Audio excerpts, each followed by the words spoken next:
What's up? What's up? What's up, people? How y'all doing? What's up? All right, let's talk about some of the biggest lies I've heard from narcissists. Okay.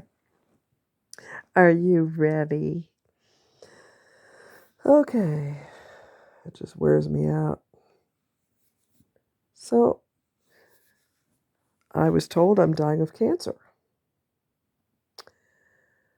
I'm in a motorcycle club, even though a motorcycle club groupie never saw him with that club. He supposedly had a bad wreck on the highway, totaled the bike, but walked away without a scratch. Uh-huh. So remember I told you that people will tell these grandiose lies about other people, and those people always die. Um, he didn't die, but he totaled the bike. So in this case, the person didn't die, but the bike supposedly got totaled, which explains why he doesn't have a bike. He doesn't have a bike because he wasn't part of a motorcycle club in the first place.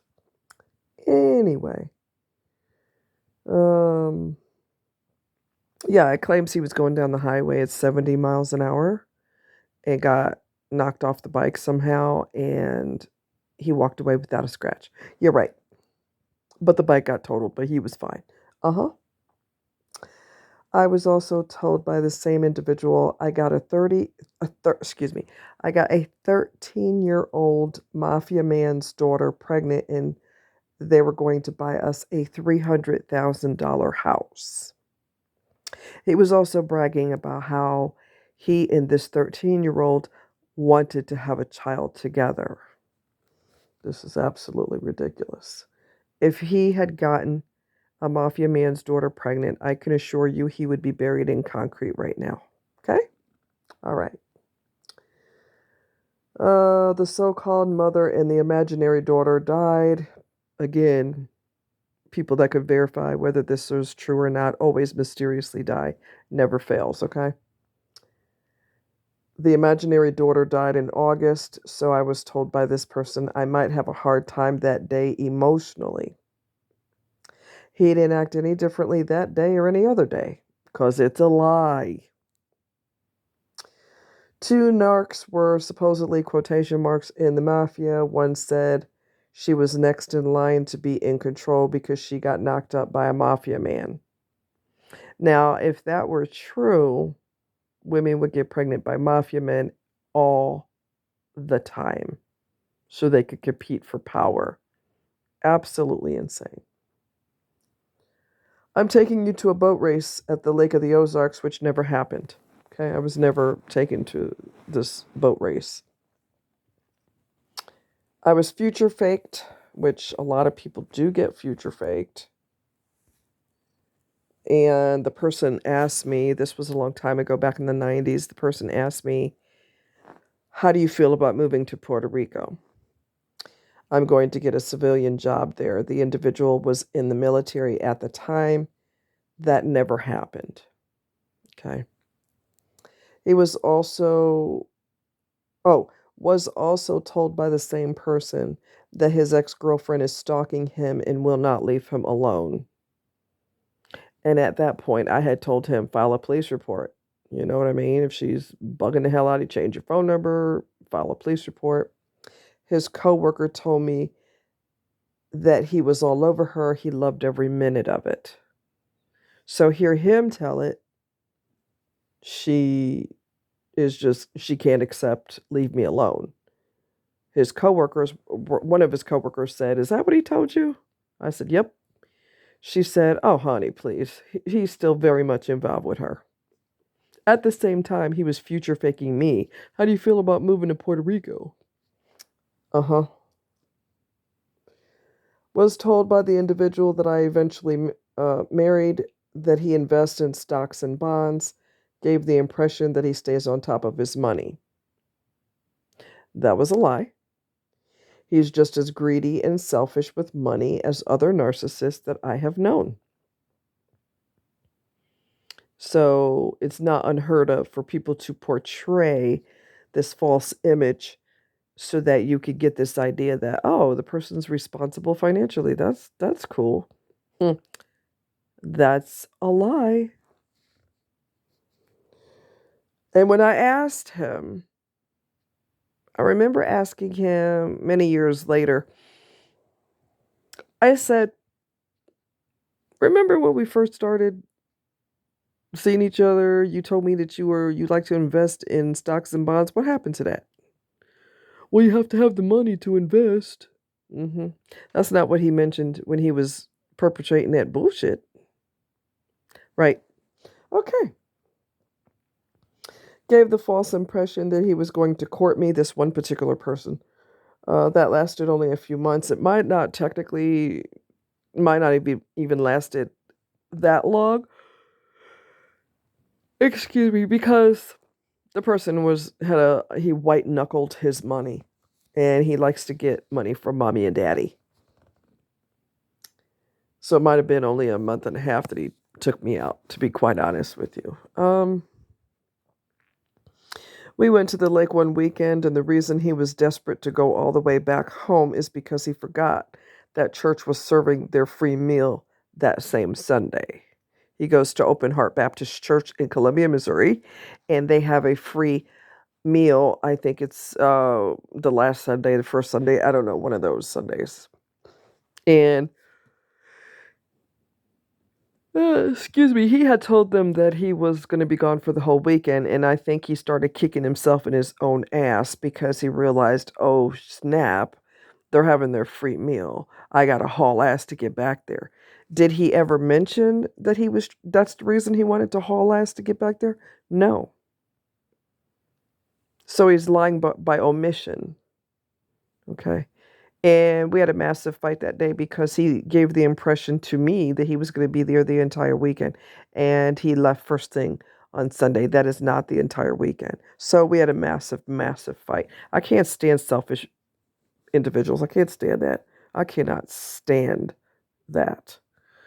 Um, yeah, so he had to quit courting me after a month and a half or however long it was because mommy and daddy don't pay for his dates. So he stopped spending his precious money. Okay. But this is also the same individual who his mommy and daddy paid for his huge house. He's only one person, okay? He's got this big, huge house with multiple floors, and he went and overboard and got, this isn't lies, but this is what happened. Went and got this gigantic sliding door that's super tall and super wide. Nobody's house has a sliding door that big. But when he's spending your money, oh baby, he's gonna go big or go home. Okay. Um, they paid for his car. He doesn't have any freaking money. He prints papers. You're not gonna be affording a massive house, a big house, and all the things that are in the house, in addition to the washer and dryer and the fancy bed and the vehicle. You're not going to be. You can't afford that when you just print papers. That's what you do for a living. You're like you just print papers. That's all you do. So you're not going to be making so much money that you could just afford fancy vehicles and fancy homes and fancy washer and dryer with quotation marks, all the bells and whistles. This isn't lies, but this is him portraying to his parents that he really digs them because his hand is so deep in their bank account that it's not funny. So we're changing gears a little bit. For those of you who parents, when you do everything for your children and they turn into asshole adults, let's just keep it real, and they're mentally ill / narcissistic because they're accustomed to you kissing their behind. They get to the point where their hand is elbow deep in your money. So, for those of you that made the mistake of overindulging your bratty adult kids and they want even more, they can't wait for you to die. This same individual cannot wait for his parents to die. He's so on edge every day that they breathe, probably pisses him off because he can't wait to take their lake house and their cars and their money and everything. Okay. He's just deplorable. That behavior is just absolutely deplorable. But if you are parents who have plenty of money and you made the mistake of overindulging your bratty, narcissistic adult children and they've turned into monsters, basically, selfish monsters, I would write them out of the will, make sure their asses are not in the will at all because they feel entitled. And when you went above and beyond, some of y'all didn't realize that they were going to turn into the biggest assholes there are. They were going to be mentally ill. They were going to become narcissistic, grandiose, and entitled. You didn't know that they were going to become the spawn of Satan. But unfortunately that's what happens, and it goes into brain damage. And like I said before, I did a video talking about the extensive brain damage that they have sustained. Um, so I would just write them out and make sure they're not in the will, okay, and make sure that if they decide to contest the will, that they can't get access to your money because they're not in the will, and excuse me, I can't talk. They have to spend their precious almighty dollars to get a lawyer. And then what's going to be even more perfect when the lawyer says, I've contested the will, we've had, this, that, and the other, we're going to have court dates, and there really isn't anything else I could do, and I'm really sorry. Meanwhile, they took all that person's money. That's the payback that you get for becoming a demon, a empty corpse with no emotions for anyone else, cold-blooded, insensitive, uncaring, and got your arm deep, deep up to the elbow or up to the shoulder in somebody else's money. You deserve to not be in the will, and you also deserve to have to come out of your own money to pay for an attorney to contest the will. That's what you deserve. You know what I'm saying? So the only thing that everybody has a weakness, and narcissists are always looking for other people's weakness. Well, one of their biggest weaknesses is they will make love to money, French kiss money, caress it like it's a woman's body, better than a woman's body. And oh, the money. Oh, yes. Yes. When you find out that that's the relationship they have with inanimate objects, make sure that you karate kick them in their money.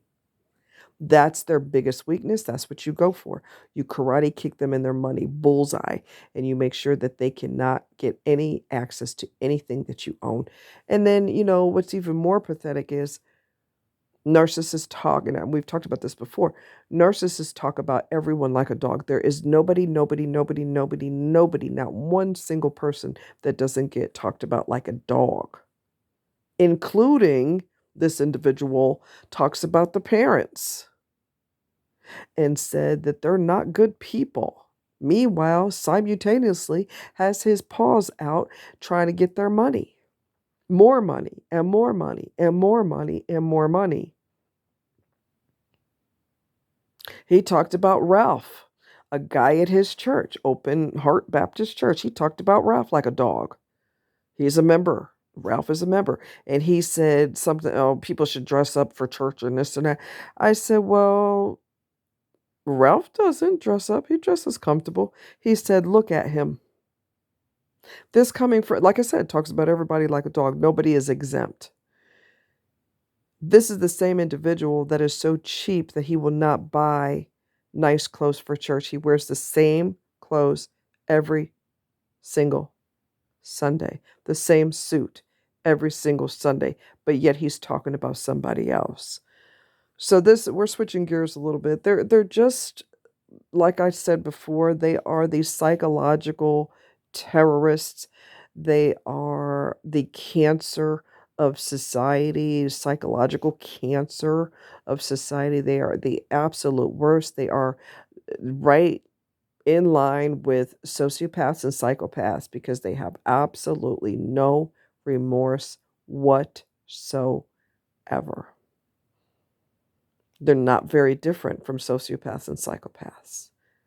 Okay. Now, there are imperative differences, but so far as the lack of remorse and the lack of concern for other people, they're all on the same level when it comes to that. You know what I'm saying? So anyway, y'all be cool like ice cubes and mama loves you, and give somebody a compliment or do something special for someone this weekend. Buy someone a coffee, or I don't know, give a little kid money for the bubblegum machine or the little toy machine. You know how they have toys in there, and the kid's asking mom for money? Just give the kid a dollar and say, "Here you go. Here's some money for you." I'm just doing kind deeds. Do something kind for somebody. It's totally up to you what you want to do. But this Memorial weekend, do something kind. Um, Travel safely. Be careful. Don't drink and drive. Don't text and drive. Y'all need to be careful, and I don't want you dead. So make sure that you are aware of your surroundings and you're very careful when you drive. And y'all be safe. And Mama loves you. And I'll talk to you later.